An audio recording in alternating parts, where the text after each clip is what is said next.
Welcome to Garden-Wise Adventures. My name is Malie. I live in Utah Zone 6/7, and today we're going to talk about growing edible alliums. Now, I grow 6 different varieties of alliums in my yard and harvest them every year. Right now, I only have 5 growing, and let's show you which ones I'm growing and talk a little bit about how to grow them and how important they are if you're trying to be self-sufficient and grow food for your family. Now, I do live in Utah. We have cold winters. Our zone is Zone 6. Sometimes we can hit Zone 7s, but I kind of try to count it more as a Zone 6. And we have short summers that are really hot and cold, long winters. So alliums do really well here. Now, there are several different types of alliums, one of which is an herb. This is chives. I've already cut my chives back once, but it's reflowering. These are chive blossoms. They are edible. Chives are edible. They have an oniony flavor that's a little bit milder. So they are really delicious and easy to grow. They grow in clumps like this, and you can propagate them by dividing them, or you can let the flowers go to seed. Now, if you have limited space and don't want an entire yard full of chives, I highly suggest that you deadhead them before they go to seed, because they are very, very hard to weed out of your garden. And they're very prolific. But they're also very long-lived. This patch right here has probably been in ground for about 15 years now. It has not been divided and transplanted. It just continues to come up like this, and it is absolutely wonderful. And when it's in full bloom, it is gorgeous. Now, at the beginning of the video, I was mistaken at how many alliums I grow. I had totally forgotten that I have these, what I assume are Welsh onions. I inherited these from my ex-mother-in-law, and these are a perennial green onion. They taste exactly like green onions. They have a white blossom whenever they blossom, but they don't blossom every year. And they grow from a bulb that is also edible. I usually harvest them and eat them as green onions, but they grow all year round and come back year after year after year. Now, as you can see, we've got a thick mat of dead foliage right there. This was a huge patch till about the end of June, and then they all died back. And as you can see, this is mid-July, and they are starting to come back again.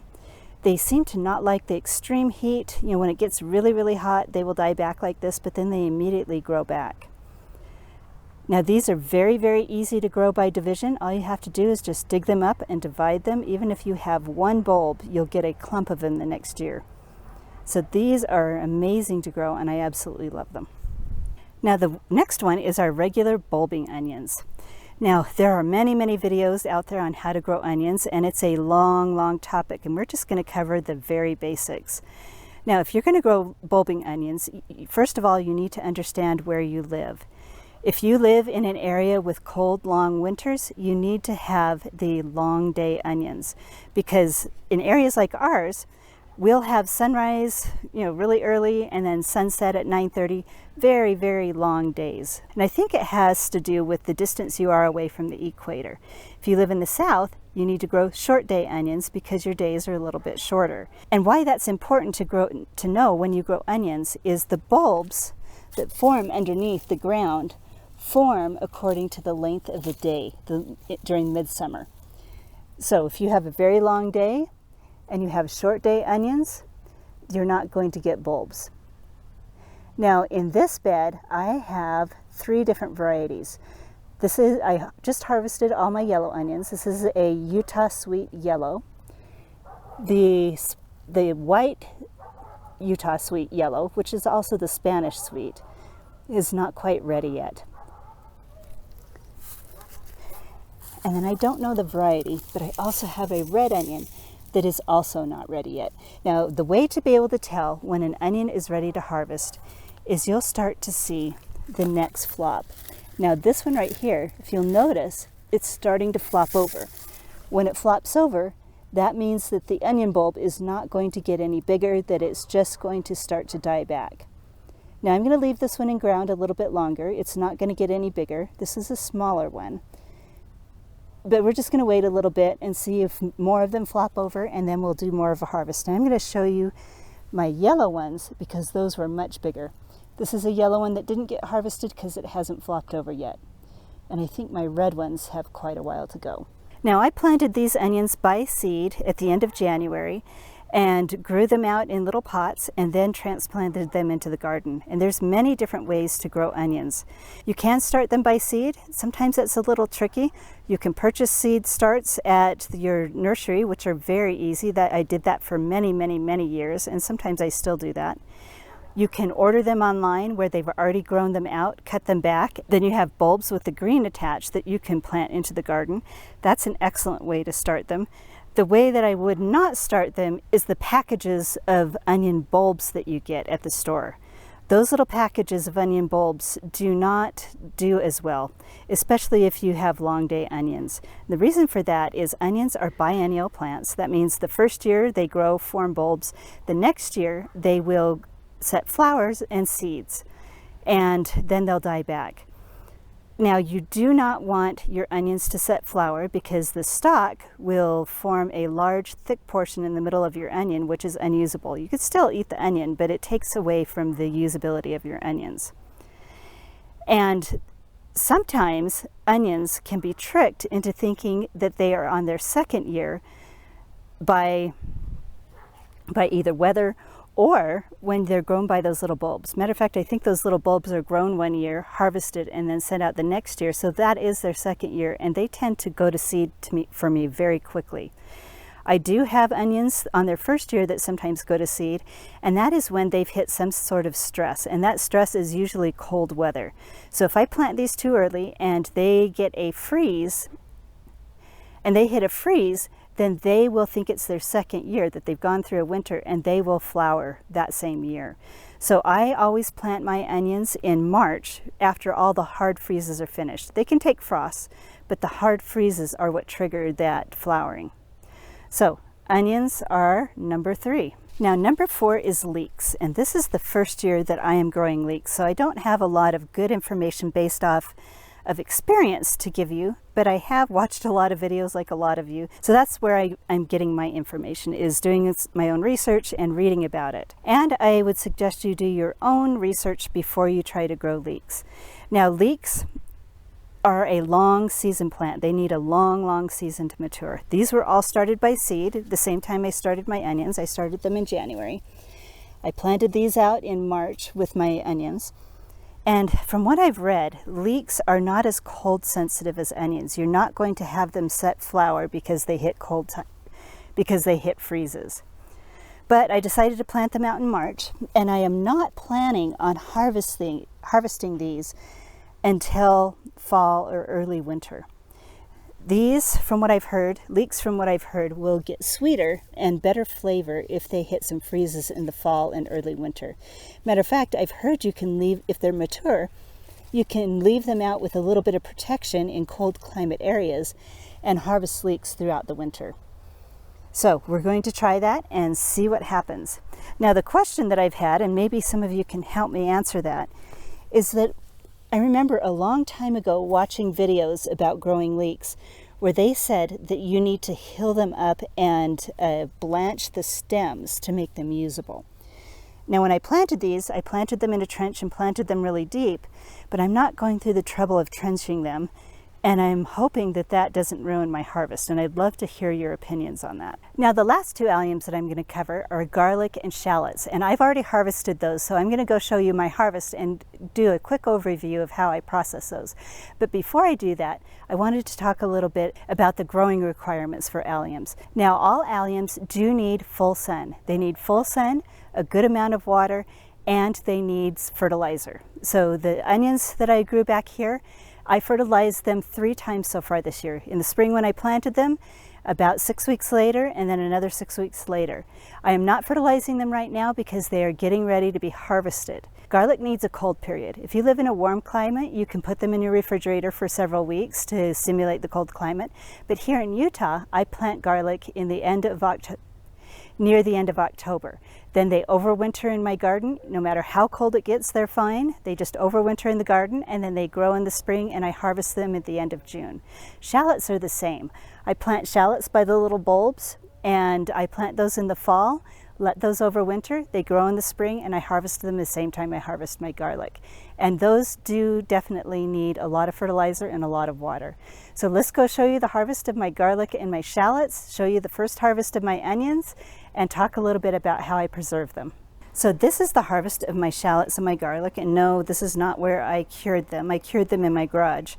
But my garage is a disaster, and I don't feel like showing anybody that right now, and I don't feel like cleaning it out. So we just hauled them outside to show you. Now I grow two types of garlic. I grow a hardneck, which is, Jaxartes, I think that's the name of it. I will put the name on the screen. It's a beautiful old wild garlic that comes from Uzbekistan, I think. But anyway, it's a really delicious garlic with the purple. And I'll show you the difference in a little bit, how you can tell the difference between hardneck and softneck. Now my softneck garlic, you can see that one where the stem is bending. That's a softneck garlic. All of those are from the grocery store. I bought some garlic from the grocery store many, many years ago, and I just replant that year after year. I take out the biggest ones and save them for planting for the next year. Now my garlic this year is definitely, there's some good sized ones, but they're definitely not as big as they've been in previous years. And I think the weather and probably a little bit of a lack of fertilization is the problem there. Now these are my shallots. We have a lot of shallots this year. We have I think that's a Dutch gray and the French red, and I'll put the names on the screen because I always mess those up. And they're not quite fully finished curing, but we'll talk a little bit about curing in a minute and how I do that and why it's important. Now these are my Utah sweet yellow onions that I just harvested, and these are really good size this year. I mean, look at the size of that onion. I love these because they're really sweet. They store for a very, very long time, and they're really, really tasty. So I do have a couple of the Utah white there that we're ready to harvest. And like I said, I waited until the stems flopped over. These have been harvested for a couple of days, so they're extra floppy. But this is the harvest that I had from my onions. So let's go show you how I'm going to preserve my garlic and my shallots. We're not going to do a full video on that because I've done full videos on that before. I'll link that above. We're just going to show you the basics. Now we are losing light, so I need to finish this video quickly, but I wanted to show you the difference between hardneck and softneck garlic and exactly when I am ready to process it. So right here we have a hardneck garlic. Now you can tell that it's a hardneck garlic because the stem is really stiff, and when you cut it off,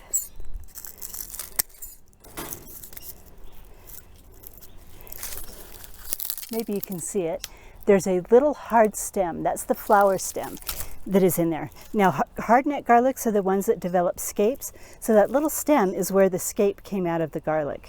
These, I have never noticed a difference between the hardneck garlic and the softneck garlic in storage. My garlic lasts all the way through the end of the year. Let me show you the last three that I have from last year.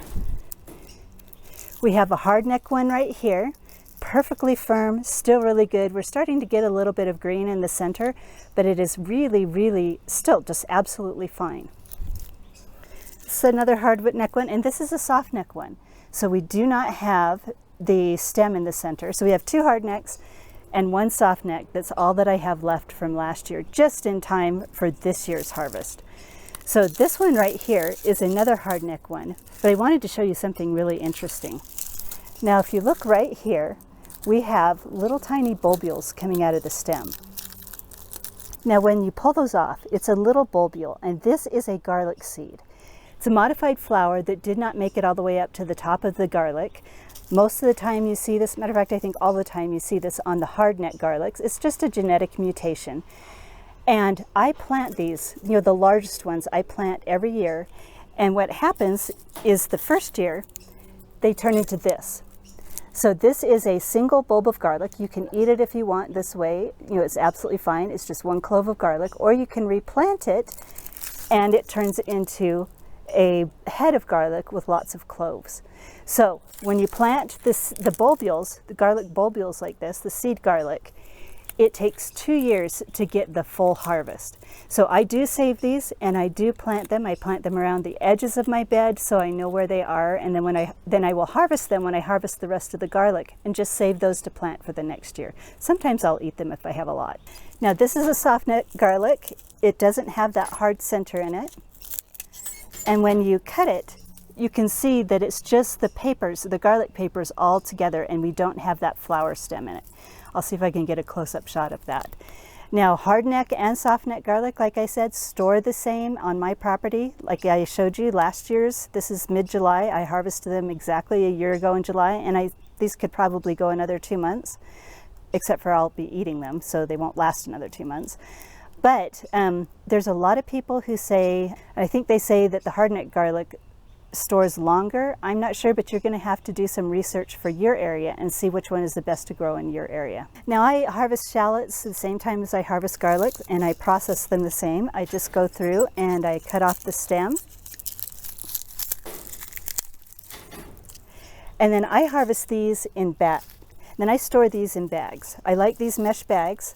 I store them in a cool area under my stairs.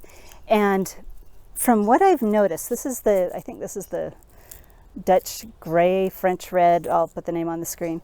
But this variety right here only lasted about 5 or 6 months. This variety right here, I just finished eating the last ones 3 weeks ago, and they were all still good.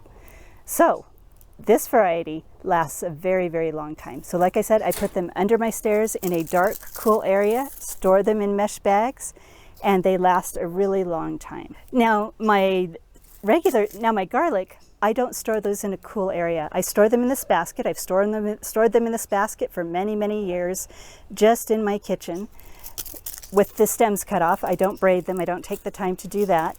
They just go in the basket, and they, like I said, they've lasted a year. So that's how I store those. Now my onions, I store them in crates in my basement also, underneath the stairs in a cool, dark area. Now I've seen a lot of videos when people harvest their garlic, their onions, and their shallots, they'll go through and they'll cut off the excess greens. I never do that. The reason I don't do that is I want all of the moisture, all of the nutrients, everything to get sucked back into the bulb, which is what happens with your garlic and your onions while they're being cured. And I wait until they are completely crispy dry.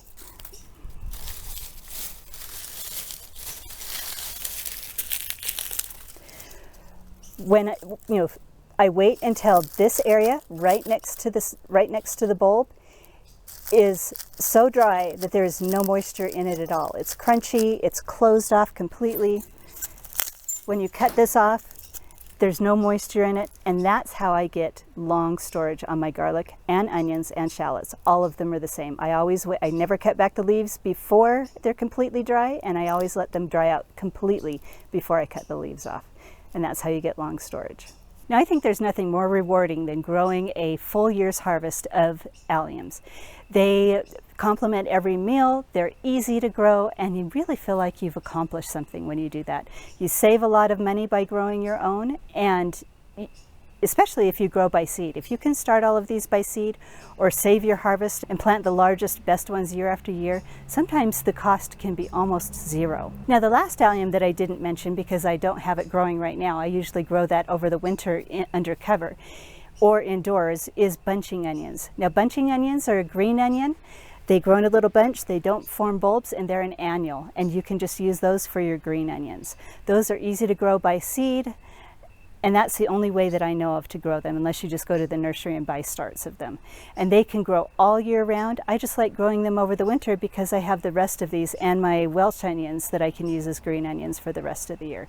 So I would love to hear the types of onions that you grow, what are your favorite, and what you do to ensure success in your yard. So hopefully this video has been helpful for you. If it has been helpful, I hope you like, subscribe, share it with your friends, and go have a wonderful garden adventure.